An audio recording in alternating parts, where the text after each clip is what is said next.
Buenos días, estamos con Alberto Ollero Lorenzo, que es oftalmólogo, especialista en superficie ocular y tratamiento del ojo seco de Vigo, a quien hemos invitado para hablar de sequedad ocular. Buenos días, doctor Ollero, muchas gracias por atendernos. Buenos días, Blanca, muchas gracias por la invitación, encantado de estar contigo para charlar un rato sobre ojo seco. Vale, para empezar, queríamos saber, ¿ha aumentado la prevalencia del ojo seco desde la pandemia? Bueno, la percepción que tenemos, porque no hay estudios al respecto, es los especialistas en superficie ocular y córnea, es que sí, que ha aumentado. Y ha aumentado no solo la incidencia de casos nuevos de ojo seco, sino en una medida mucho mayor la recidiva de los casos de los pacientes que ya estaban diagnosticados de ojo seco y también patologías de superficie ocular como los orzuelos y los chalácenes. Esto sobre todo es debido al uso de las mascarillas durante la pandemia, pero bueno, yo supongo que de esto hablaremos dentro de un rato en las siguientes preguntas. ¿Por qué cada vez la enfermedad de ojo seco es más frecuente? Bueno, durante la epidemia, la pandemia, el uso de las mascarillas ha provocado un aumento de la sequedad ocular. Las mascarillas hay que pensar que el aire que exhalamos lo dirigen hacia los ojos y el efecto que se provoca es similar al que provocan estas máquinas que utilizan los pacientes con apnea de sueño, las CPAP, que les redirigen el aire hacia la boca, hacia la nariz y hacia los ojos y les provocan sequedad ocular, entre otras cosas. Pues aquí pasa algo parecido. Además, también con el aire que exhalamos pues van bacterias de la nariz y de la boca. Pero no solo eso, porque eso va a pasar, porque algún día pasará la pandemia y yo creo que ya estamos en la fase final. Pero lo que ha aumentado muchísimo es el uso y sobre todo el abuso de las pantallas de visualización. Es decir, las pantallas de visualización tienen un don que era casi divino, que es el don de la ubicuidad. Trabajamos con un ordenador, llegamos a casa, seguimos teletrabajando con un portátil y cuando ya queremos descansar cogemos el iPad. Ya si queremos hacer un descanso más extensivo, pues nos vamos a tomar una caña, pero con el teléfono móvil y de vez en cuando miramos el smartwatch, que también es una pantalla, lo cual fuerza la acomodación y la convergencia. Pero es que se produce una cosa muy curiosa cuando usamos pantallas de visualización. Cualquier tipo de pantalla, es que parpadeamos menos. Por ejemplo, ahora tú y yo que estamos hablando, cara a cara, pues bueno, cara a cara, a través de la red, parpadeamos aproximadamente, si nos cronometrase alguien a nuestra derecha o a nuestra izquierda, unas 15 veces por minuto. Si utilizamos una pantalla de ordenador para hacer un trabajo, para contestar un mail, el número de parpadeos baja de 15 a 7, es decir, menos de la mitad. Pero es que además muchos de esos parpadeos son incompletos. Por lo tanto, ¿qué ocurre? Que la lágrima se evapora mucho más y este tipo de fenómeno, el uso y el abuso de pantallas, yo creo que ha venido para quedarse. Por lo tanto, el ojo seco yo creo que va a ser la pandemia que vendrá después de la pandemia de la COVID, como sigamos así.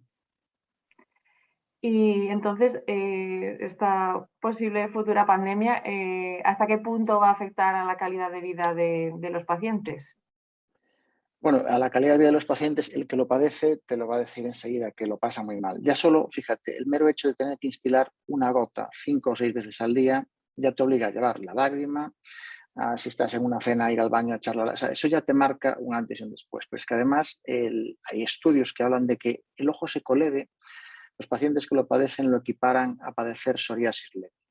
Pero el ojo seco moderado o grave, los pacientes que lo padecen lo equiparan, fíjate, a la angina de pecho inestable, a la insuficiencia renal a diálisis o a la fractura de cadera no reducible. Es decir, que es una patología que afecta muy seriamente a la calidad de vida de los pacientes. Pacientes que además, por otro lado, no es que sean menospreciados, pero no son valorados ni por la familia, que dice, bueno, eso si te pican los ojos, échate una lágrima, ni en el trabajo, que le dicen exactamente lo mismo, a veces ni siquiera por los profesionales ni por los oftalmólogos y en muchos casos tampoco por las autoridades sanitarias, porque realmente son pacientes que no disponen de medicación financiada en la mayoría de los tratamientos que utilizamos.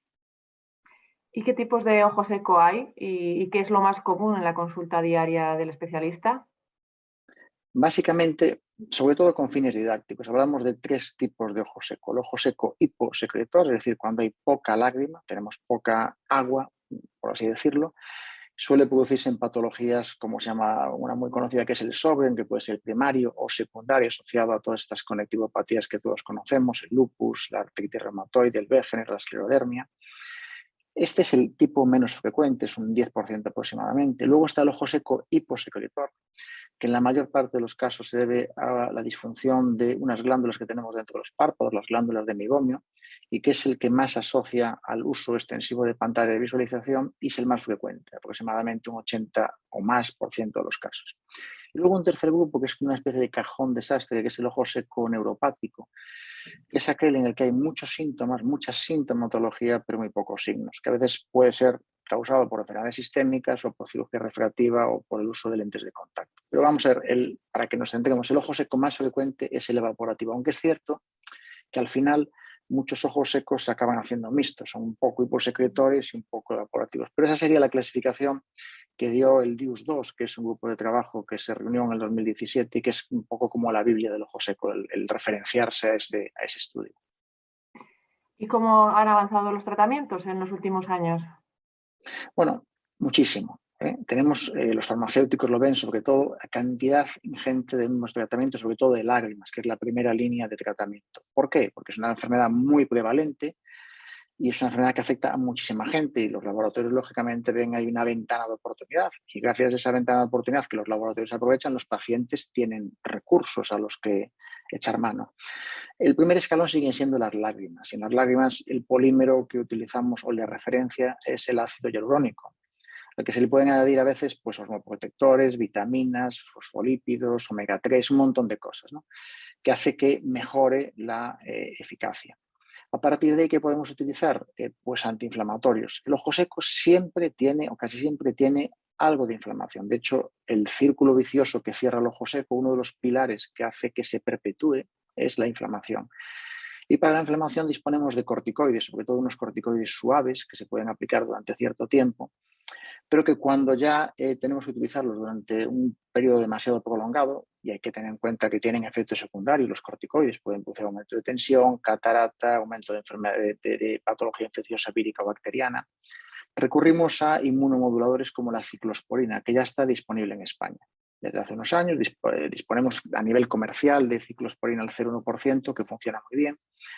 También disponemos de suero autólogo. El suero autólogo dentro del escalón sería un escalón superior, que es sangre que se le saca al paciente, esa sangre se centrifuga, se hacen unos colirios diluidos al 20% y el paciente va echándose de su propio plasma gotas 5 veces al día y eso mejora en muchos casos la superficie ocular. También disponemos de la luz pulsada, que supongo que hablaremos más tarde, antibióticos, es decir, hay una batería muy importante de tratamientos, pero siempre deben ser escalonados, es decir, hay que empezar por el primer escalón, que siempre son las lágrimas artificiales. Uh-huh. ¿Y qué recomendación le daría como especialista a todos los farmacéuticos que en el caso de que pacientes acudan directamente a la oficina de farmacia para comprar lágrimas artificiales, qué consejo le daría a los farmacéuticos para que atiendan a este tipo de personas? Lo primero es oír al paciente. Es muy importante escuchar a este tipo de pacientes. El preguntarle, por ejemplo, si están peor al levantarse por la mañana. En ese caso, lo más normal es que sea un ojo seco evaporativo, que puedan tener un poquito de blefaritis y en ese caso se debería a lo mejor alternar la lágrima con la limpieza palpebral, bien con toallitas o con espuma.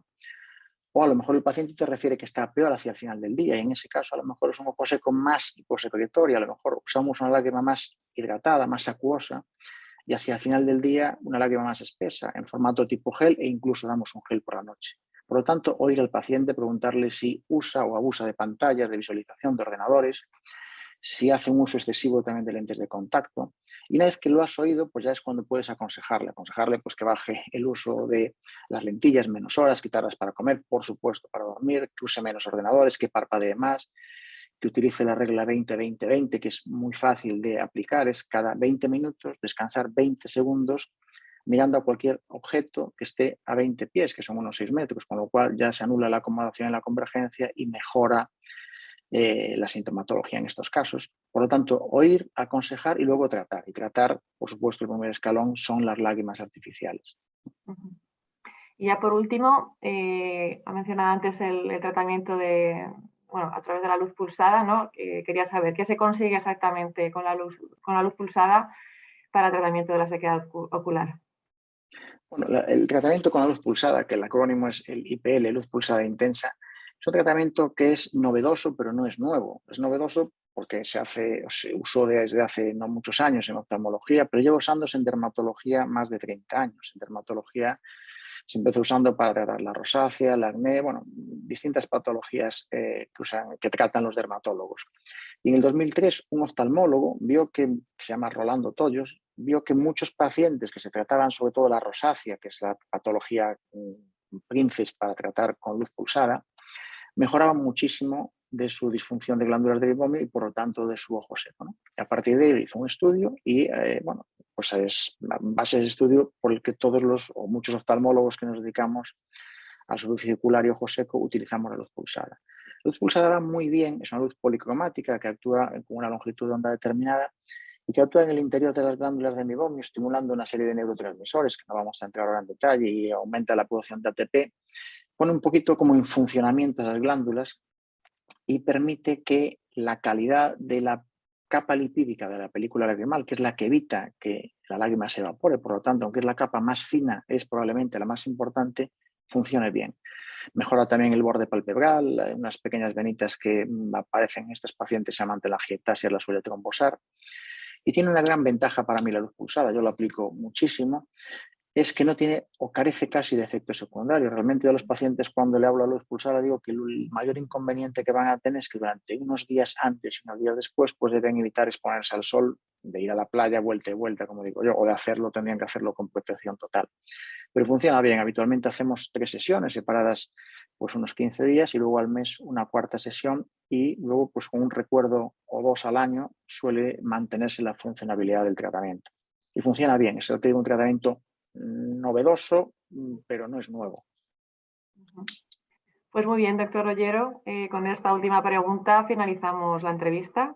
Así que muchísimas gracias por compartir su tiempo y sus conocimientos en este espacio dedicado a la salud.